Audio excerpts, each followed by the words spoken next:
Because TikTok's future is hanging in the balance in America, because in the last hour, the House of Representatives has overwhelmingly passed a bill that would give the Chinese owner about 6 months to divest the app's American assets or face a ban. TikTok is one of the world's most popular apps, with more than 170 million users in the US alone. So let's head to Washington. Let's head to our North America correspondent, Nomi Iqbal, who's been watching it.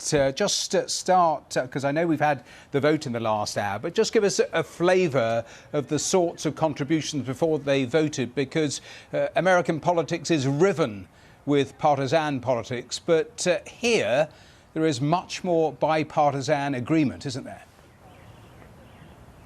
There was, and it was all very civilised and polite when various lawmakers were making their arguments in the chamber.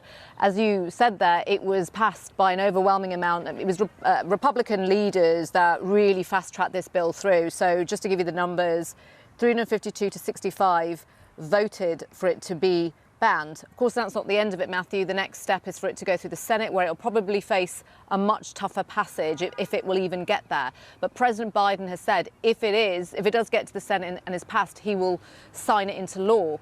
But TikTok has really lobbied hard for this not to happen. It's mobilised its 170 million US users to really ring up their local representatives, telling them not to do this. And despite that, this has still gone through the House. There's also some confusion over here as well. President Biden wants it banned. He's already banned it for his federal employees from using it on their mobile phones. But his election campaign has started using TikTok and posting on it. Former President Donald Trump spearheaded the whole movement to ban TikTok.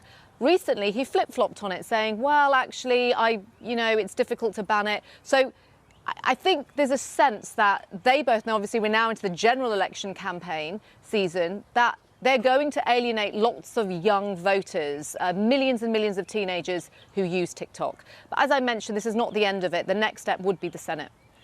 And Nomi, just explain what those lawmakers want to actually see happen.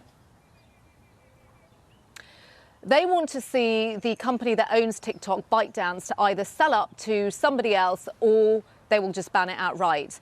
They believe that it's a national security risk. They think, without any evidence so far, that the content on there is being passed over to the Chinese government. And that's based on a law in China where companies have to cooperate with the intelligence service. Now, TikTok has really pushed back at that. I was here when at the hearing for the CEO of TikTok. He was grilled by Congress last year about this, and he denied all of that.